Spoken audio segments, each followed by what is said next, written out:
Bienvenue à tous pour notre exploration approfondie de l'assassinat de JFK, Ah oui! en particulier en cette année, qui marque le 40e anniversaire de cette tragédie. On va s'éloigner un peu de Dealey Plaza pour découvrir d'autres lieux clés de Dallas qui ont joué un rôle dans ce drame. Absolument. Il est crucial de comprendre l'atmosphère politique de Dallas en 1963, Oui. une période marquée par des tensions palpables. Oui. Dallas était un foyer de sentiments anti-ONU, avec des figures comme le général Edwin Walker, un anticommuniste notoire, qui exerçait une forte influence. En parlant de Walker, l'article de Terry Moore dans le Dealey Plaza Echo Oui. mentionne un incident frappant au Dallas Memorial Auditorium. Une cérémonie en l'honneur des Nations Unies interrompue par des manifestants en colère. L'ambassadeur Adlai Stevenson agressé. Ah oui. On peine à imaginer une telle scène aujourd'hui. Cet incident illustre parfaitement le climat de division et d'hostilité qui régnait à Dallas. Oui. Certains pensent que cet environnement a pu contribuer à la tragédie qui allait suivre. Moore nous emmène ensuite à Fort Worth, où JFK et Jackie ont passé leur dernière nuit ensemble à l'hôtel Texas. Aujourd'hui, le Radisson Plaza Hotel. Oui. Que reste-t-il de leur passage, non? Malheureusement, leur suite n'a pas été conservée.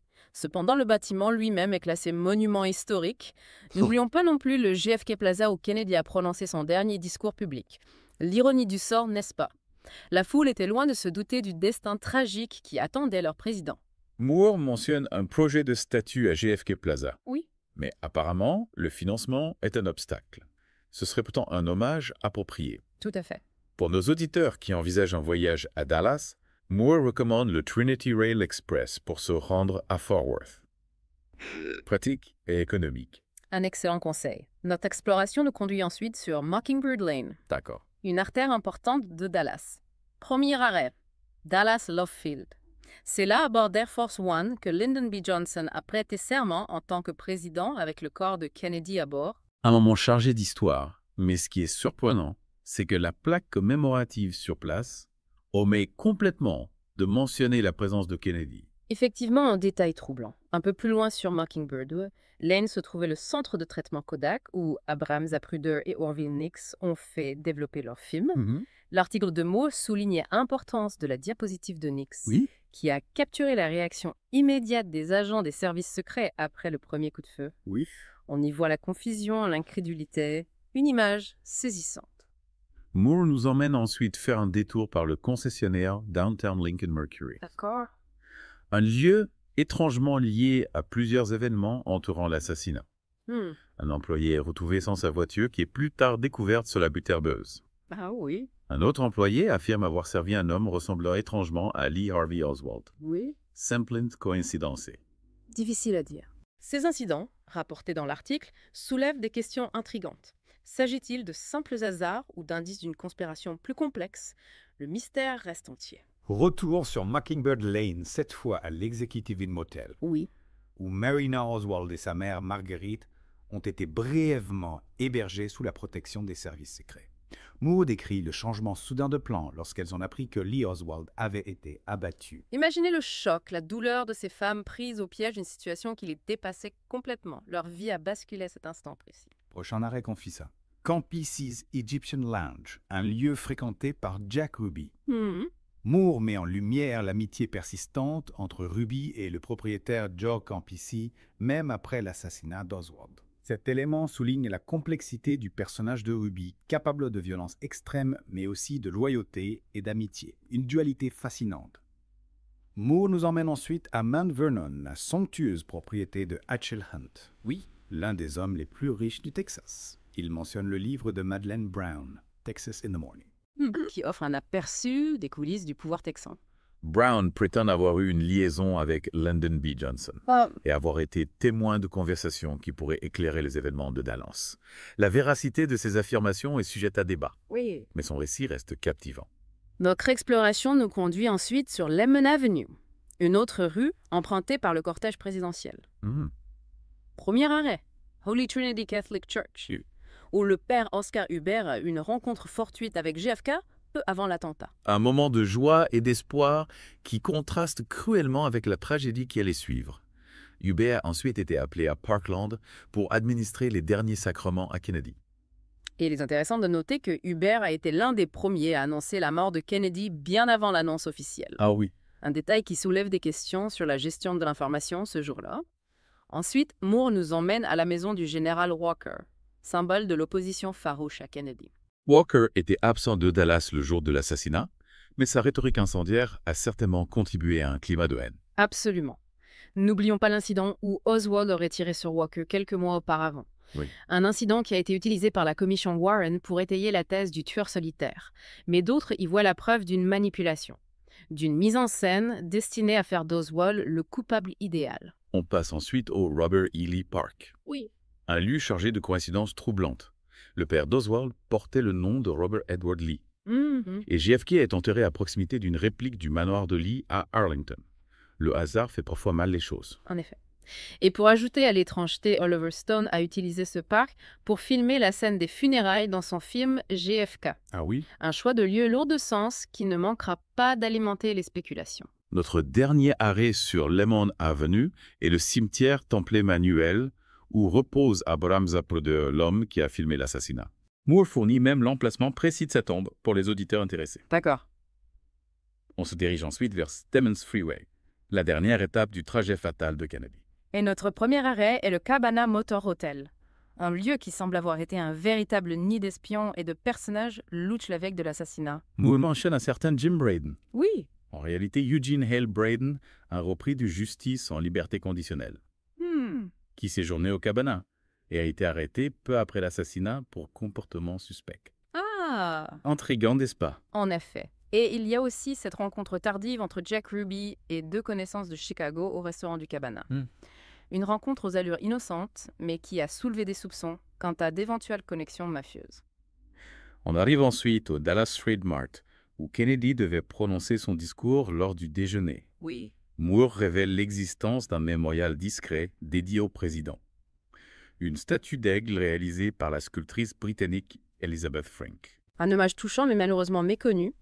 Et puis il y a Parkland Memorial Hospital, le lieu où la présidence Kennedy a officiellement pris fin. Moore souligne la disparition de la salle de traumatologie numéro 1, où Kennedy a été soigné et déclaré mort. C'est un lieu chargé d'histoire où la tragédie et l'espoir se sont heurtés.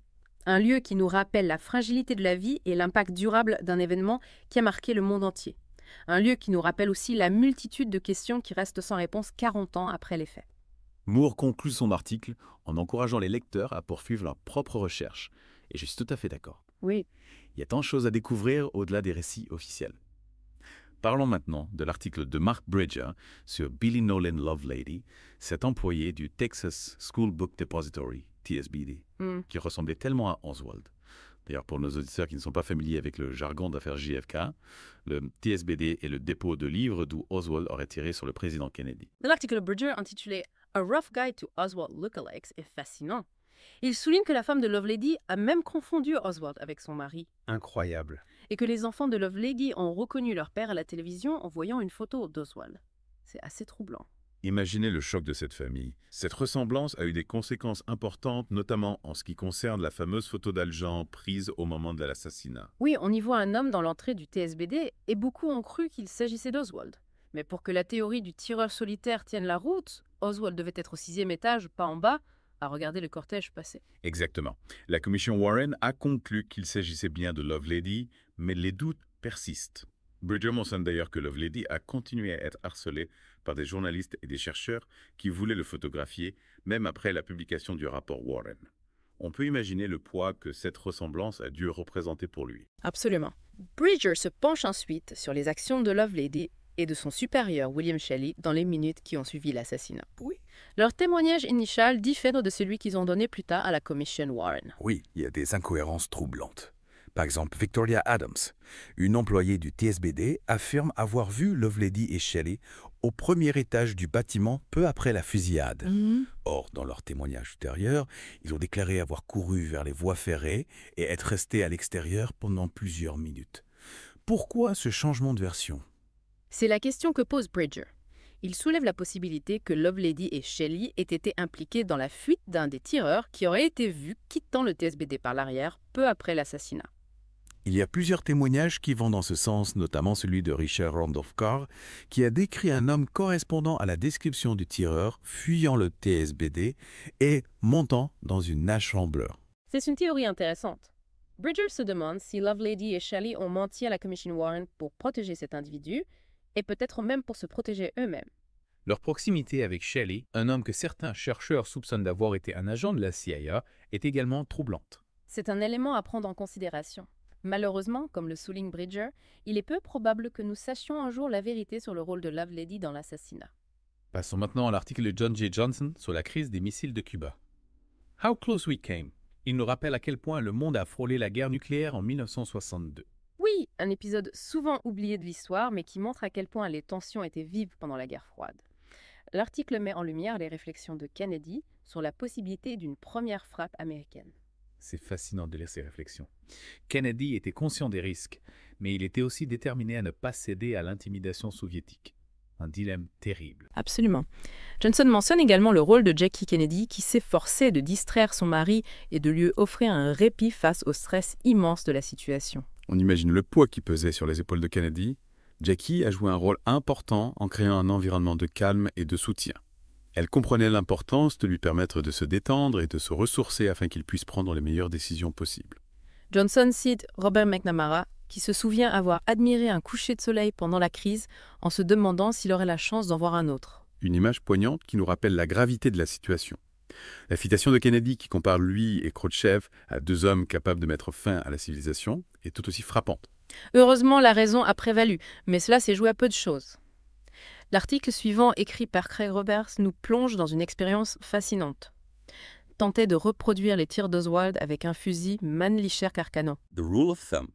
Roberts, un ancien sniper des Marines, a été sollicité par une équipe de tournage japonaise pour tenter de reproduire les 3 tirs attribués à Oswald en 5 secondes. Et il a utilisé un authentique Carcano, loué à un arsenal de cinéma à Hollywood. Ce qui rend l'expérience d'autant plus intéressante. Oui, et le résultat est sans appel. Robert n'a pas réussi à atteindre la cible en moins de 8,2 secondes, même en utilisant un fusil en meilleur état que celui d'Oswald et sans la pression d'une situation réelle. Il a ensuite essayé avec un fusil moderne, un Remington 700, et il a réussi à effectuer les 3 tirs en 6,8 secondes, ce qui lui montre bien la difficulté de réaliser un tel exploit avec un Carcano. Absolument. Et pour finir, il a tiré 3 coups avec son fusil de sniper, un Remington 700 PS, et il a placé les 3 balles dans un groupe d'1 pouce entre les yeux de la cible.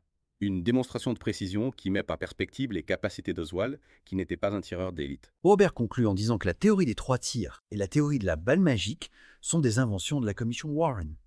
Il remet en question la version officielle s'appuyant sur son expérience de terrain. Je suis d'accord. L'expérience de Robert démontre clairement qu'il est extrêmement difficile, voire impossible, de reproduire les tirs attribués à Oswald dans les conditions décrites par la commission Warren.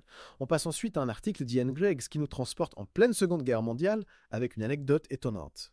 World War II. Surrender of Carl Holland 300 Carcano-armed soldiers to 3 airmen possibly armed with pistols. Griggs nous raconte l'histoire de Sid Cohen, un pilote de la Royal Air Force qui a atterri par erreur sur l'île italienne de Lampedusa en 1943. 3 aviateurs britanniques armés seulement de pistolets se retrouvent face à une garnison italienne de 400-300 soldats équipés de fusils Mannlicher Carcano. Imaginez la scène. Et à leur grande surprise, les Italiens se rendent sans combattre. Cohen se retrouve à accepter la capitulation d'une île entière avec des milliers de fusils Carcano qui s'empilent devant lui. C'est une histoire incroyable qui montre bien que le destin peut parfois réserver des surprises. Et Griggs souligne que parmi ces milliers de Carcano, l'un d'eux aurait pu devenir le CE-139, le fusil retrouvé au TSBD. Une pensée intrigante. On imagine le parcours de ce fusil depuis un champ de bataille italien jusqu'à un entrepôt de livres à Dallas, où il allait jouer un rôle central dans l'un des événements les plus marquants du XV siècle.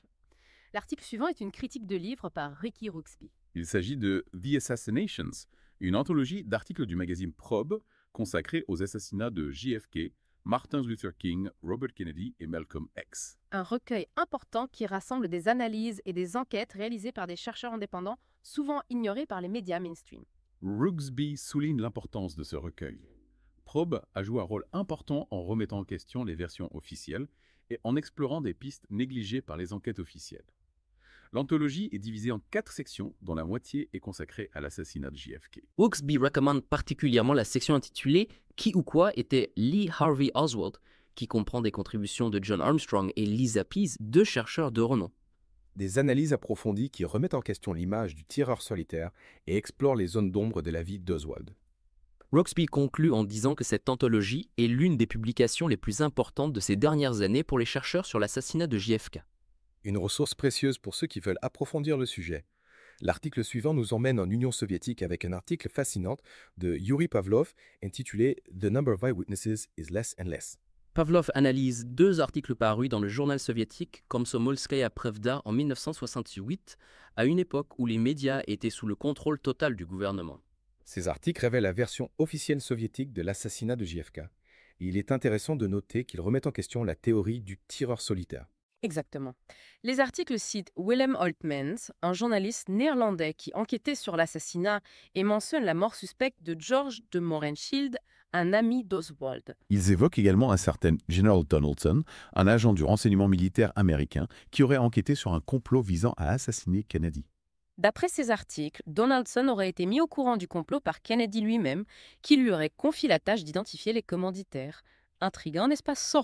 Sauf que l'existence de Donaldson n'a jamais été confirmée, et que certains pensent qu'il s'agit d'une invention du KGB. Difficile de démêler le vrai du faux dans cette histoire. En effet. Mais il est intéressant de noter que ces articles ont été publiés dans un journal destiné aux jeunes communistes soviétiques, ce qui suggère qu'ils visaient à influencer l'opinion publique et à discréditer les États-Unis.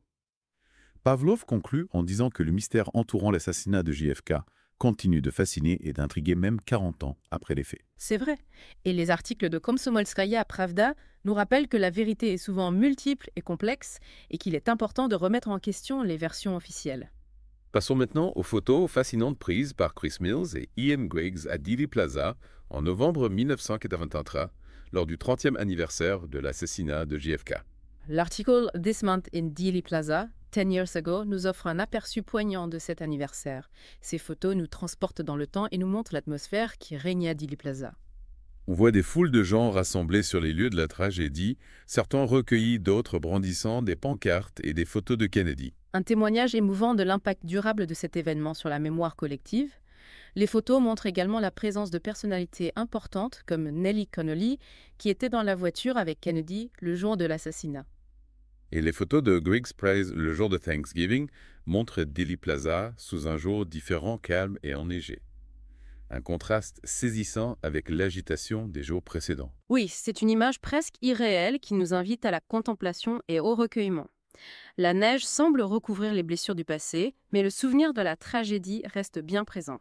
Ces photos nous rappellent que Dealey Plaza est bien plus qu'un simple lieu historique. C'est un lieu de mémoire, un lieu de réflexion et un lieu d'espoir. Absolument. Et c'est un lieu qui continuera de fasciner et d'intriguer les générations futures qui chercheront à comprendre ce qui s'est réellement passé ce jour fatidique de novembre 1963.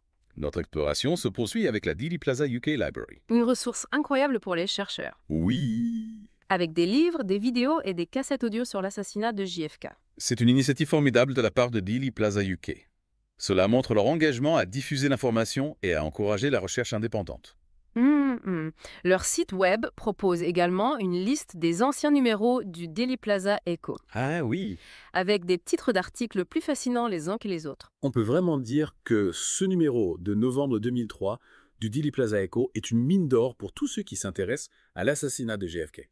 En explorant tous ces lieux, ces témoignages et ces théories, on réalise à quel point cet événement est complexe et multiforme. Chaque détail, chaque anecdote, chaque photo nous rapproche un peu plus de la vérité. Mais en même temps, le mystère s'épaissit. C'est ça qui est fascinant avec l'affaire JFK. Plus on creuse, plus on se rend compte qu'il y a des zones d'ombre, des contradictions, des pistes qui n'ont jamais été explorées. Et c'est ce qui nous pousse à continuer à chercher, à interroger, à remettre en question. 40 ans après, la quête de vérité est toujours aussi intense. Alors, après avoir plongé au cœur de ces multiples facettes de l'affaire JFK, en retenez-vous, qu'est-ce qui vous a le plus marqué? Est-ce l'atmosphère politique tendue de Dallas en 1963? Les incohérences dans les témoignages? L'expérience troublante de Craig Roberts avec le fusil Carcano? Ou peut-être les zones d'ombre entourant Lee Harvey Oswald et les théories du complot qui continuent d'alimenter les débats? Une chose est certaine, non. L'assassinat de JFK reste l'une des énigmes les plus marquantes du XXe siècle et son impact sur l'histoire américaine est indéniable. N'hésitez pas à partager vos réflexions, à poursuivre vos propres recherches et à consulter les sources que nous avons explorées aujourd'hui.